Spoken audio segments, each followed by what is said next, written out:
বৃষ্টির দেবতা বৃষ্টি দিন বৃষ্টি দি যা লেগে গেল ঝগড়া। কি কথা বলবে? কি লাগবে? তাহলে আমাদের মালিক কয়জন? ওনার একক সিদ্ধান্তে তাম সৃষ্টি পরিচালিত হয়। বুঝতে কি আর কোনো অসুবিধা আছে? তাহলে বোঝা গেল কত মানুষ পৃথিবীতে ভ্রান্ত বিশ্বাসের উপর প্রতিষ্ঠিত, আপনি কল্পনাই করতে পারবেন না। কত মানুষ পৃথিবীতে ভ্রান্ত বিশ্বাসের উপর প্রতিষ্ঠিত, আপনি কল্পনাই করতে পারবেন না। অ্যাটেনশন, ইমাম আবুল ফরাজ ইবনুল জৌজি আজ থেকে 900 বছর আগে ওনার কিতাবে একটা কওল, একটা ঘটনা লিখছেন, কাসাস লিখছেন। আমি ঘটনাটা শোনাই। প্রাচীন মিশরীয়দের বিশ্বাস ছিল তারা প্রত্যেক বছরে, অ্যাটেনশন, প্রাচীন মিশরীয়দের বিশ্বাস ছিল তারা প্রত্যেক বছরে একটা কুমারী সুন্দরী কুমারী মেয়েকে দেখে বাছাই করে নীল নদের পাড়ে নিয়ে তারা জবাই করত। এই রক্তগুলি গড়ায় গড়ায় গড়ায় গড়ায় নীল নদের পানিতে পড়তো আর নীল নদের জোয়ার আসতো। এটা হলো তাদের বিশ্বাস। বলেন, শত শত বছরে কত শত নারীর জীবন চলে গেল এক ভ্রান্ত মিথ্যা বিশ্বাসে। আচ্ছা, সনাতনীদের বিশ্বাস অনুযায়ী তারা তাদের স্বামী মারা গেলে স্ত্রীকে জীবন্ত স্বামীর সাথে পুড়িয়ে মারা হতো। হ্যাঁ, হিন্দুদের। কাদের? এটা এখন না, এটা ব্রিটিশ আমলে এটা বন্ধ করছে, ব্রিটিশ আমলে বন্ধ করছে। কিন্তু হাজার হাজার বছর ধরে, 1-2 বছর না, হাজার হাজার বছর ধরে সনাতনীরা আজকে যারা আমরারে ফু দিবার চা, তারা বুঝাইতে চায় যে আমরা ভ্রান্তির উপর আছি, তারা নিজেদের ইতিহাস আগে ভালো করে জানুক। হাজার হাজার বছর ধরে তারা একজন নিষ্পাপ একটা মহিলাকে শুধু স্বর্গের দোহাই দিয়ে তারা বলল যে স্বামী মারা গেছে, স্বামীর সাথে স্ত্রীকে জীবন্ত মানে আগুনের ভিতরে পুড়িয়ে দিয়ে দাও, স্বামীও স্বর্গে চলে যাক, স্ত্রীও স্বর্গে চলে যাক। চিন্তা করে, দুইজনকে একসাথে স্বর্গে পাঠানোর জন্য একজন জিন্দা মানুষে আগুনের সাথে পুড়াই মারছে। কি এক ধর্ম বিশ্বাস, ভ্রান্ত বিশ্বাসের উপরে প্রতিষ্ঠিত থেকে মানুষগুলি জিন্দা মানুষের সাথে, মৃত মানুষের সাথে জিন্দা মানুষকে পুড়িয়ে মারতে পারে। তার মানে বোঝা গেল এগুলি সব মানুষের নিজস্ব বানানো মস্তিষ্ক বিকৃত ধর্ম প্রথা। কথা বলেন ঠিক না বেঠিক? একমাত্র ইসলামী মুক্তির পথ নিয়ে 1450 বছর আগে রাহমাতুল লিল আলামিন আরবের মরুভূমিতে এসে তিনি সেই মরুর ভিতরে গোলাপের ফুল ফুটিয়ে সারা পৃথিবীর মানুষকে দিশা দিয়ে গেছে। একসাথে বলেন ঠিক না বেঠিক? বুঝতে কি কোনো অসুবিধা? বৃষ্টি কি বেশি পড়তেছে? তো পড়ুক না, উনি যদি দিয়ে খুশি হয় আমরা পাইয়ে খুশি। 4টা রহমত আসে, 4 রহমত। কয় রহমত? 4 রহমত। একটা বৃষ্টি, একটা মেয়ে সন্তান, আর একটা মেহমান, আর শরীরের রোগ। মানব শরীরে 3500 রোগ আছে, 3500। আপনার আমাদের শরীরে সবসময় একটা না একটা রোগ লেগেই থাকবে, ছোট হলেও থাকবে, বড় হলেও থাকবে। আপনি কখনোই রোগ মুক্ত থাকবেন না। যদি রোগ মুক্ত থাকতেন তাহলে ফেরাউন হয়ে যেতেন। আল্লাহ দিয়ে রাখে, দিয়ে আপনারে দুর্বল করে আল্লাহ তার নিজের দিকে রুজু করে রাখে। তা না হলে ফেরাউন হয়ে যায়, বলতে না না রব্বুকুমুল আলা, আমি বড় খোদা। বুঝতে পারছেন? ফেরাউন হয়ে যেত মানুষ। প্রিয় বাখনগরবাসী, ভ্রান্ত বিশ্বাসের উপরে প্রতিষ্ঠিত থেকে মিশরবাসীরা প্রত্যেক বছরে একজন কুমারী নারীকে তারা হত্যা করত। প্রাচীন মিশরীরা তাদের প্রথা অনুযায়ী মুসলমানরা মিশর দখল করলেন। সেনাপতি আমর ইবনুল আস রাদিয়াল্লাহু আনহু মিশর দখল করে নিয়ে যখন মিশরে ইসলামী হুকুমত প্রতিষ্ঠিত করলেন, তখন খলিফাতুল মুসলিমিন হযরত ওমরের জমানা চলতেছিল। আল্লাহর নবী বললেন, ফালাইকুম বিসুন্নতি, তোমরা আমার সুন্নাহ মানবে, ও সুন্নাতিল খুলাফায়ে রাশিদিন আল মাহদিন, আমার সুন্নাহের পরে তোমরা আরেকটা সুন্নাহ মানবে, আমার হেদায়েতপ্রাপ্ত খলিফা আবু বকর, ওমর, উসমান, আলী, এই চারজন যাহা সিদ্ধান্ত নিবে তাদের জীবন চরিত্র তোমরা মেনে নেবে। একবার জোরে বলা যাবে কি মারহাবা।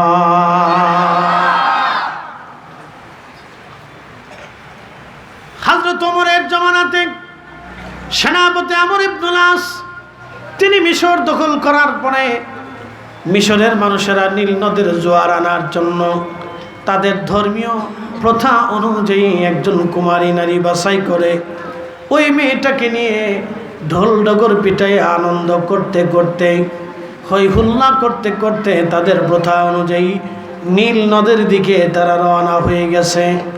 আপনি একটু চিন্তা করেন তো, আপনার মেয়েটাকে মানুষেরা আনন্দ করে করে ধরে ধরে নিয়ে যাচ্ছে, আর বিরাট বড় আগুন জ্বালায়া আপনার মেয়েটাকে সবাই ঢোল ডগর পিটাইয়া নাচে গিয়ে আনন্দ করে ওই আগুনের মধ্যে ফেলে দিয়ে তারা আগুনকে খুশি করার জন্য নিয়ে যাচ্ছে। এরকম যদি একটা ধর্ম বিশ্বাস পৃথিবীতে হয়, তাহলে আপনি নিজেই চিন্তা করেন এটা কত বড় অমানবিক। সনাতনীরা স্বামীর সাথে তার স্ত্রীকে জীবন্ত আগুনে পুড়িয়ে মারল, ওই স্বামীর সন্তান, ওই মেয়ের সন্তান আছে, তাহলে সন্তানদের হৃদয়ের মধ্যে কেমন ব্যথা লাগলো যে বাবাও মারা গেল, আজকে মাও মারা যাবে। ওই মেয়েটাকে জীবন্ত আগুনের মধ্যে নিক্ষেপ করার সময় তার ভাইয়ের কলিজাটা কেমন লাগলো, আজকে বোনটাকে জীবন্ত কবর আজকে আগুনের মধ্যে পুড়িয়ে মারা হবে। ইসলাম অমানবিকতা শিখাই নাই, ইসলাম মানবিকতা শিখিয়েছে। ইসলাম আপনাকে ইনসাফ শিখিয়েছে। আল্লাহর নবী আপনাকে হক শিখিয়েছেন, বেহক শিখান নাই। আল্লাহ কোরআনে বললেন, ইন্নাল্লাহা ইয়া'মুরু বিল আদলি ওয়াল ইহসানি ওয়া ইতা'i যিল কুরবা। আমি রব্বুল আলামিন তোমাদেরকে হুকুম প্রদান করলাম, তোমরা পৃথিবীতে ন্যায় করবা, অন্যায় করবা না, যেটা ন্যায়সঙ্গত সেটা করবা, কখনোই তোমরা অন্যায় করবা না, অন্যায়কে সমর্থন করবা না, অন্যায়কে তোমরা প্রশ্রয় দিবা না। মিশরের মানুষগুলি আনন্দ করতে করতে কুমারী মেয়ে নিয়ে যাচ্ছে নীল নদের পাড়ে, আজ তাকে হত্যা করা হবে। তাহলে বুঝেন তো মেয়েটার হৃদয়ে কেমন লাগতেছিল। সেনাপতি আমর ইবনুল আস রাদিয়াল্লাহু আনহু তিনি জানলেন, তিনি জানার পরে সৈন্যবাহিনী নিয়ে দ্রুত গতিতে ঘোড়া দাঁড়িয়ে তিনি মিশরের নীল নদের পাড়ে যাই সবাইকে ডাকতে বলেন, হে মিশরবাসী, আজকে যদি একটা নিরাপরাধ কুমারী মেয়েকে তোমরা যদি কতল করো, তাহলে আমর ইবনুল আসের তলোয়ার দেখতেছ, তোমাদের গর্দান থেকে সব গর্দান আমরা তলোয়ার দিয়ে ফেলে দিব। এই নিরাপরাধ কুমারী মেয়েকে আমরা হত্যা হতে দেব না, তার জীবন নষ্ট হতে দেব না। এটা মুসলমানের দেশ, এটা আল্লাহর আইনে দেশ চলবে। অতএব তোমাদের এই ধর্ম বিশ্বাস আজাইরা মিথ্যা এইগুলি দিয়ে আজ চলবে না। একবার জোরে বলা যাবে কি আল্লাহু আকবার।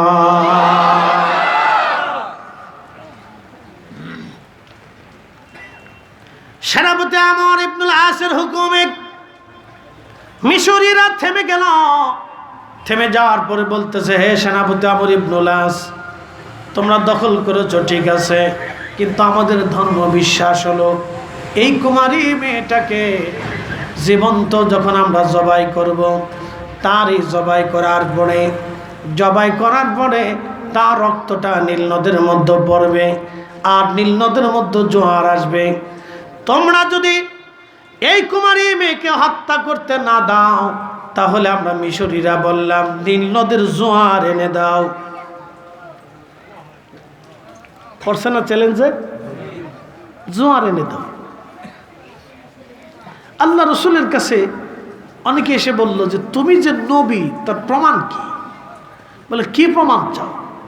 মুস্তাদ হাকিম সহিহাইনের ভিতরে আসছে, ইমাম হাকিম রাহিমাহুল্লাহ হাদিস কেন লেখছে, বেদুইন এসে গেলেন আপনি নবী তার প্রমাণ কি?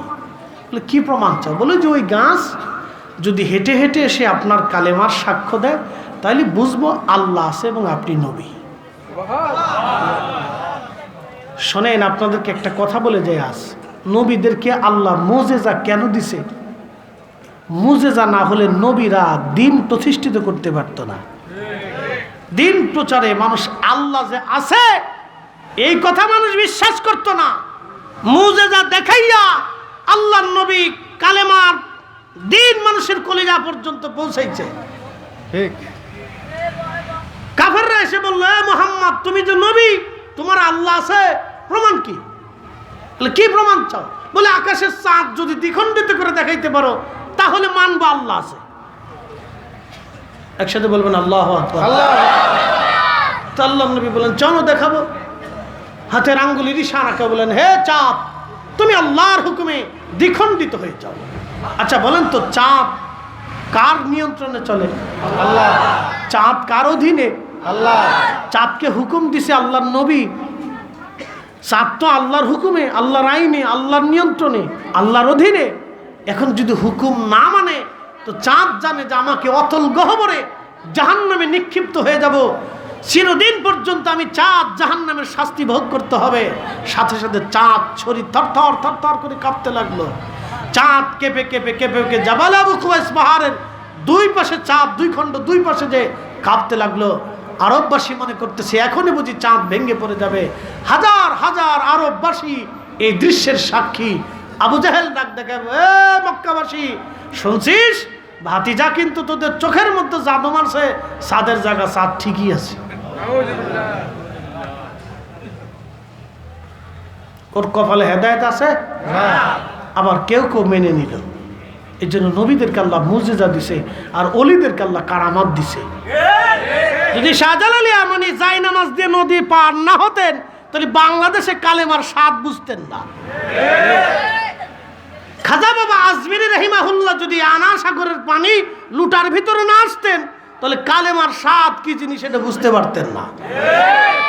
অলিদেরকে আল্লাহ কারামত দিছে। আপনাদের এগুলিকে অস্বীকার করার সুযোগ নাই, কোনো সুযোগ নাই।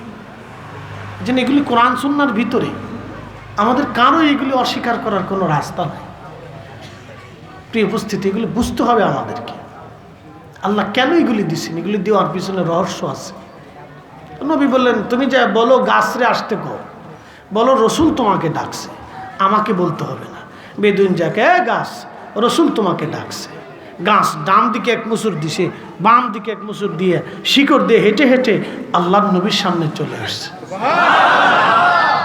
আচ্ছা বলেন তো, গাছ এসে তার জবান খুলে গেল, গাছ কি হাঁটার জিনিস না বসার জিনিস? ওটা তো জড় বস্তু, এক জায়গায় বসে থাকবে। গাছ হেঁটে হেঁটে রসুলের সামনে আসছে। বেদুইন আশ্চর্য হয়ে দাঁড়াইছে, এটা কি হলো? তো আল্লাহর নবী বললেন, গাছ তুমি সাক্ষ্য দাও। গাছের জবান খুলে গেল। গাছ বলে, আশহাদু আল্লাহ ইলাহা ইল্লাল্লাহ ওয়াহদাহু লা শারীকা লাহু, আমি সাক্ষ্য দিচ্ছি আল্লাহ ব্যতীত আর কোনো ইলাহা নাই, কোনো রব নাই। 33 কোটি আর 32 কোটি কোনো দেবতা বলে কিছু নেই। আমি সাক্ষ্য দিচ্ছি আল্লাহ ব্যতীত আর কিচ্ছু নেই, আল্লাহ ব্যতীত কোনো রব নেই। আমি আরো সাক্ষ্য দিচ্ছি তিনি এক, একক, এবং সাক্ষ্য দিচ্ছি তার কোনো শরীক নেই। একসাথে বলবেন আল্লাহু আকবার। ওয়া আশহাদু, এবং আমি আরো সাক্ষ্য দিচ্ছি আন্না মুহাম্মাদান আবদুহু ওয়া রাসূলুহু, ইনি সেই নবী, তিনি মুহাম্মদ আল্লাহ রসুল এবং আল্লাহর বান্দা সাল্লাল্লাহু আলাইহি সাল্লাম। একসাথে বলবেন আল্লাহু আকবার। গাছে সাক্ষ্য দিছে। কে সাক্ষ্য দিল? গাছে দিয়ে ফেলছে। এখন বেদুইন কয়, হুজুর আরেকটু কাজ আছে। দেখছেন নি দিল কত শক্ত, কত পাথরের মতো শক্ত দিল। আরেকটু আছে। বলে কি? গাছে যদি হাইটা জায়গা মতো যায় তাহলে বুঝবো সত্য। নবী বললেন, গাছ তোমার জায়গায় তুমি চলে যাও। গাছ হেঁটে হেঁটে তার জায়গায় যে আবার বসে গেল। তখন বেদুইনকে, হুজুর আর দেরি করেন না, আমার কালমা পড়ায় দেন।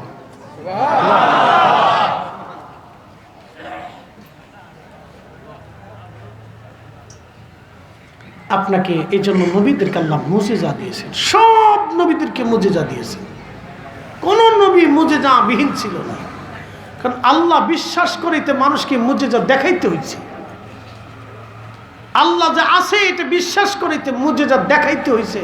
তারপরেও মানুষ বিশ্বাস করতে চায় না যে আল্লাহ আছে, এর ভিতরে আল্লাহ আমাদেরকে মুসলমান হিসেবে কবুল করছেন।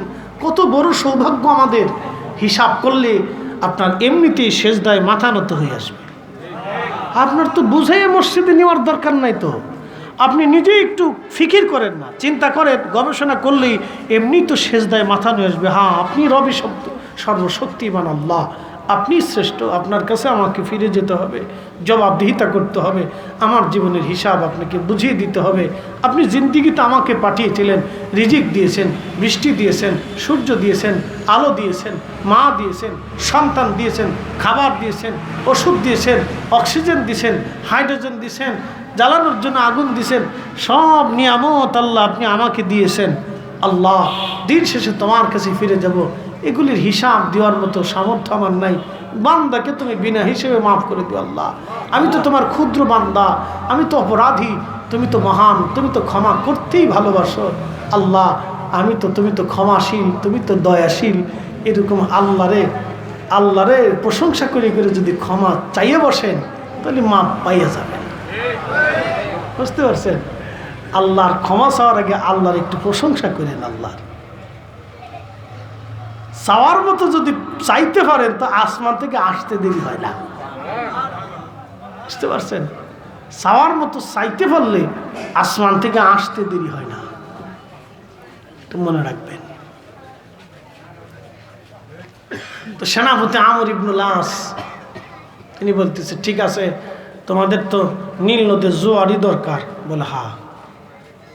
বলে আমার তো মনিব আছে, আমাদের খলিফা আছে, তা আমি খলিফার কাছ থেকে আগে বিস্তারিত জেনে তোমাদেরকে জানাবো, আগে তোমরা চলে যাও। তো সবাই চলে গেছে।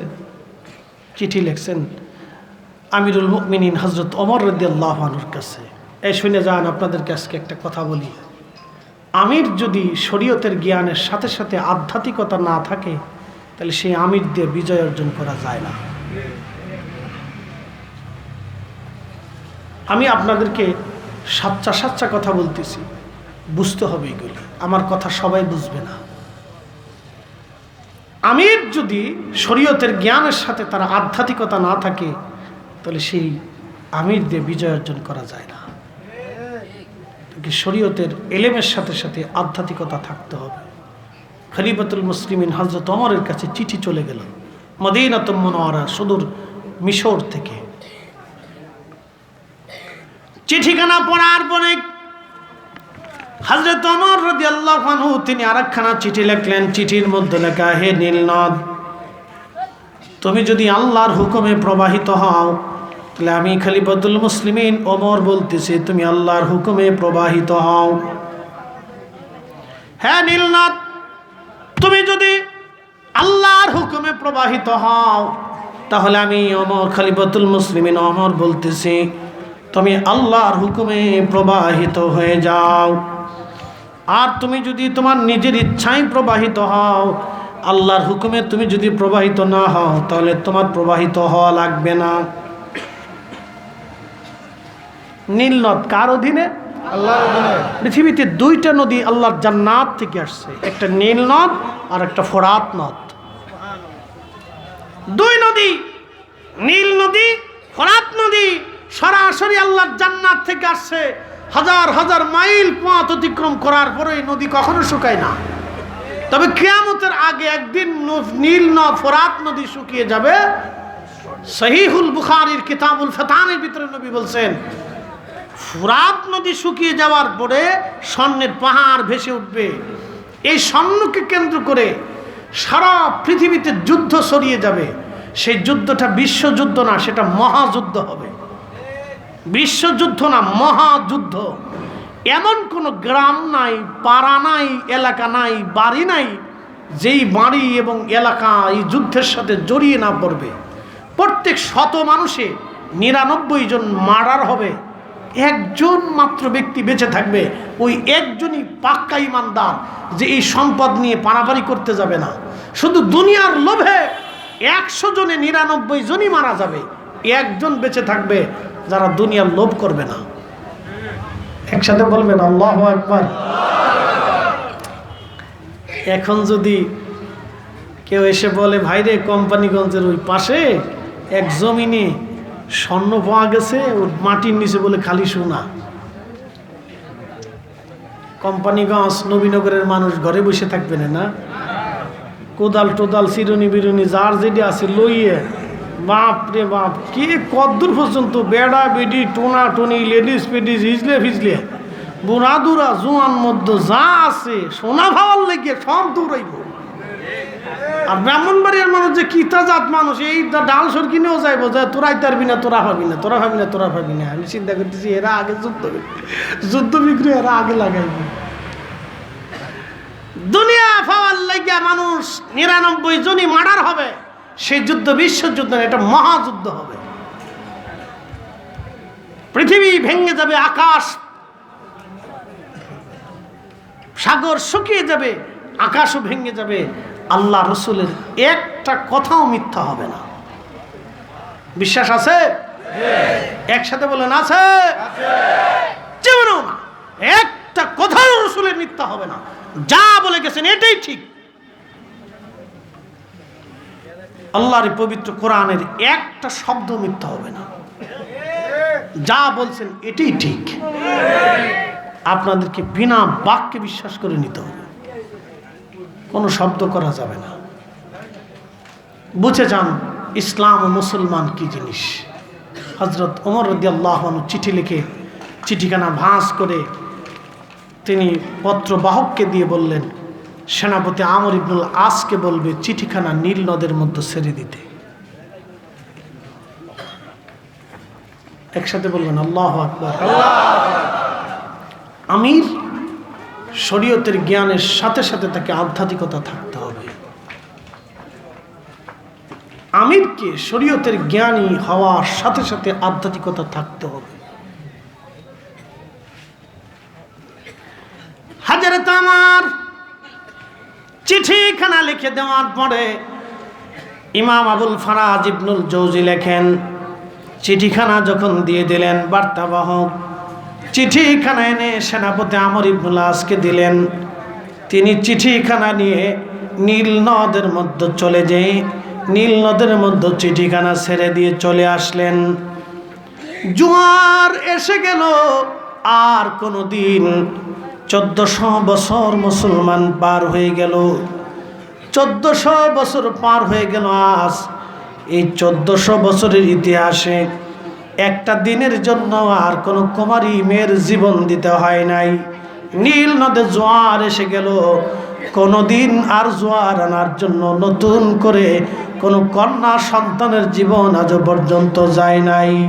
একবার জোরে বলা যাবে আল্লাহু আকবার। তেলের গাড়ি তেলে চলে,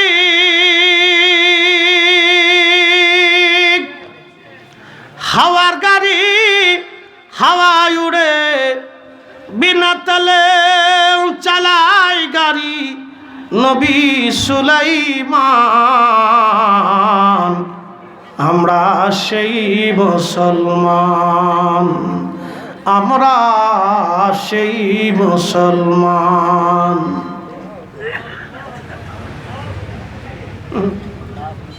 সুদের ঠিয়া বলি ঘুষ খায় না, আর ঘুষ তো মনে হয় যে এটা একবারে মাসিক বেতন হয়ে গেছে, কিছু মনেই করে না। গুন্নে গুন্নে বাচ্চে বাচ্চে লয়, টিহার ভিতরেও জাল টিহা আছে নাকি দেখে লয়। এটা যদি শোনেন, আমি আপনাদেরকে একটা কথা বলি বাবাজি, এগুলি যদি আমাদের রাষ্ট্র থেকে একবারে কবর না দেওয়া যায়, কোনোদিনও আমাদের সুখ হবে না। কবর দিতে হবে, কবর, মাটির ভিতরে কবর দিয়ে দিতে হবে। ঘুষ, দুর্নীতি, অপরাধ প্রবণতা, হটকারিতা, বাটপারি, সিটারি মাটির ভিতরে কবর দিতে হবে। কবর না দেওয়া পর্যন্ত এদেশে কখনো শান্তি হবে না। কবর দিয়ে দিতে হবে, তা না হলে শান্তি হবে না বাবা। আপনি যাই দেখেন আমেরিকানরা ঘুষ খায় না, দেখেন তো তাদের ওই অধিক যায় জিজ্ঞেস করেন, অনেকের বাবার পরিচয় নেই। ডোন্ট মাইন্ড, উন্নত বিশ্বগুলি তারা বয়ফ্রেন্ড গার্লফ্রেন্ড এই আপনারা যারা মেসির ভক্ত আছে তারা শুভ সংবাদ শুনে নেন, এই মেসি বিয়ে করার আগে 2 বাচ্চার মালিক হয়ে গেছে। আমি কোনো পক্ষটক্ষ না, আমি ব্রাজিলও না, আর্জেন্টিনা না, আমি ফুটবল খেলা দেখব না, মন চলে একটু দেখি না চলি না, অত টাইম নাই আমার। আমি ঘুমানোর টাইম পাই না, আরও ছাতা দেখবো কোন সময়, বুঝছেন না? আমি তো ঘুমানোরই টাইম পাই না। আমার বাচ্চাদেরকে একটু সময় দেবো, সেই সময়টি তো আমি বের করতে কষ্ট হয়ে যায়, তো এগুলি দেখার সময় আমার হাতে নাই। তো বিয়ে হওয়ার আগে 2 বাচ্চার মালিক। আচ্ছা আপনারা বলেন তো, যে সমস্ত দেশে বিয়ে হওয়ার আগে বাচ্চা হয়ে যায় তারা পর্যন্ত ঘুষ খায় না, খাবারে বিষ মিশায় না, ভেজাল দেয় না, মিথ্যা কথা কয় না, ব্যবসা বাণিজ্য করে বাটপারি সিটারি করে না। আমরা মুসলমানরা টুপি মাথায় দিয়েও বাটপারি করি, নামাজ পড়ে এসে সিটারি করে। আমি এক দোকান থেকে মাল কিনতে গেছি আমার ফরিদপুরে, বেচারা টুপি টুপি মাথায় দিছে, ভালো চিন্তা করলাম যে বড় জুব্বার কাপড় দেবে, তো জুব্বার কাপড় কিনে আনছি, দেখে পছন্দ হয়েছে, বললাম কালার টালার উঠবে নি, হুজুর আল্লাহর কসম কোনো চিন্তার কারণ নাই, যান বাড়ি এনে পাঞ্জাবি টাঞ্জাবি বানাইয়া প্রথম 2-4 দিন গায়ে দেওয়ার পরে ধুইতে গেছি, ধোয়ার পরে দেখি পাঞ্জাবি আর পাঞ্জাবি নাই, কালার চেঞ্জ হয়ে গেছে। তো ধরে নিয়ে গেলাম যে কী ব্যাপার, আপনার বিশ্বাস করে জিনিসটা নিলাম, কে হুজুর এই ভুলে হয়ে গেছে। আচ্ছা ঠিক আছে, ভুল যেহেতু হয়েছে তার কি করার আছে, এরকম আছে। জানেন এ দেশে খাসির গোশতের বদলে কুত্তার গোশত চালায় দেয় হোটেলগুলিতে, 2 পয়সা লাভের জন্য মরা মুরগি চালায় দেয়। আপনি কল্পনা করতে পারবেন একজন মুসলমান আর এক মুসলমানকে ইচ্ছা করিয়া হারাম জিনিস খাওয়াইতেছে 2টা পয়সার জন্য। কতটা অসুস্থ মানসিকতা আপনি একটু চিন্তা করেন, কতটা অসুস্থ মানসিকতা, কতটা অসুস্থ মানসিকতা এদের ভিতরে। চিপ লজ্জা করে। আমি কোনো হোটেলে খাই না খেয়ে থাকি, 2টা রুটি খাই, ওই হোটেলে যায় সবজি টবজি খাই, আমি কোনো হোটেলে গোশ মোষ এগুলো কিচ্ছু খাই না। কতটা অসুস্থ মানসিকতা। আমি ভুটান গেছি, তো যাই দেখি আপনার ফাস্টফুডের দোকানে সুরকম বড় বড় বোতল সাজানো। তো আমি বললাম এটা কি? হুজুর লাল পানি। বুঝেন নাই আপনারা? লাল পানি। তা আমি চিন্তা করলাম, আমি বললাম না এই হোটেলে আমি খাবো না। তো পরে বহুত কষ্ট করে ভুটান থেকে জয়গা আসছি, ভারতের জয়গাতে আসার পরে একটা মুসলিম হোটেল ছিল, এই মুসলিম হোটেলে এসে তারপরে খাইছি গরুর গোশত দিয়ে। তো তারা কিন্তু মদ সাজায় রাখছে ওপেনে, আর আমরা মুসলমানরা মরা মুরগি খাওয়ায় গোপনে। ওরা ওপেনে রাখছে যে তুই খালি খা, না খেলে চলে যা। কথা ঠিক আছে না? খাইলে খা, না খেলে চলে যা। কিন্তু আমরা চিন্তা হলো তো খাওয়াই দিচ্ছে মরা মুরগি, পচা মুরগি, হারাম জিনিস খাওয়াই দিতেছে। এগুলো আমাদের দেশে এই ধরনের অনেক অসুস্থ মানসিকতা আছে, একবারে নিকৃষ্ট অসুস্থ মানসিকতা।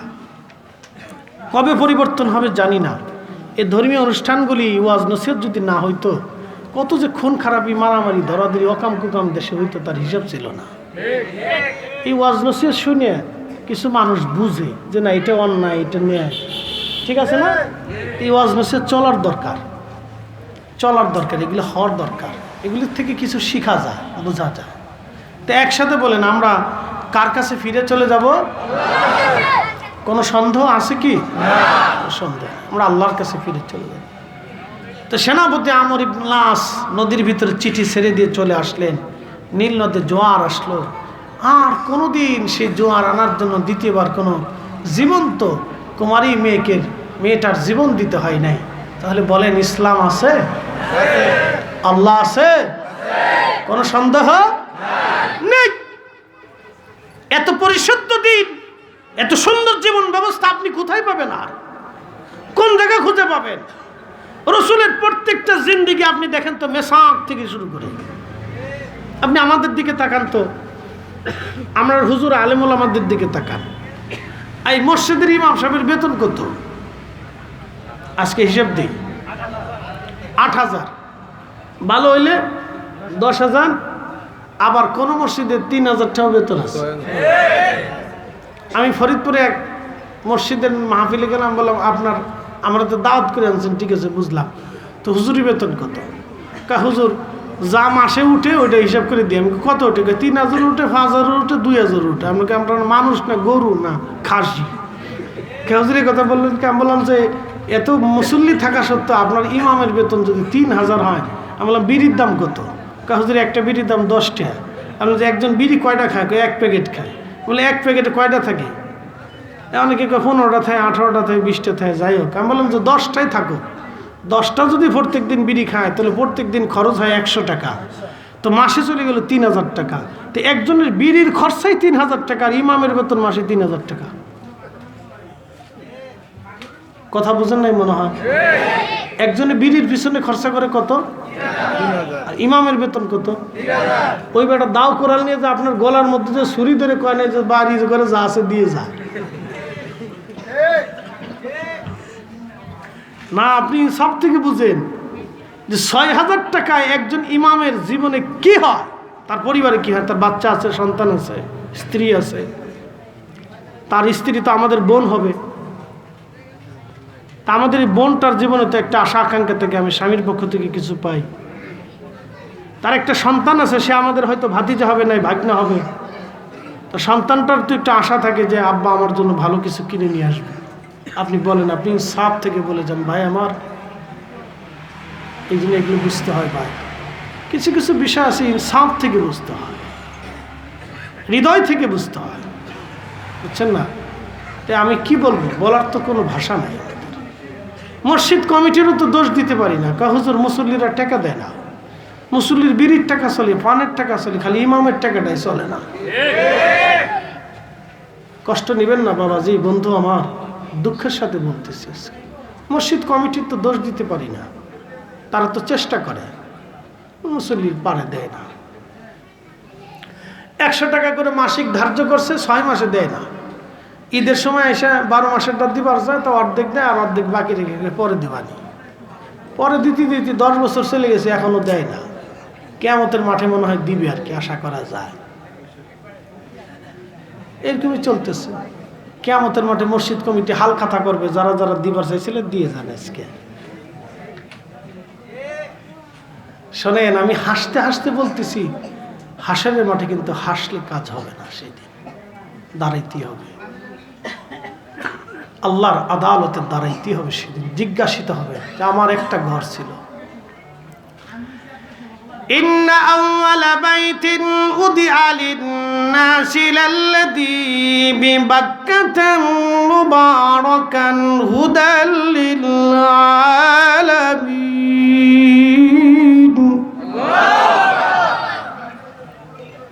আমি প্রথম যে ঘর বানাইলাম সেই ঘরের নাম বাক্কা। প্রথম যে ঘর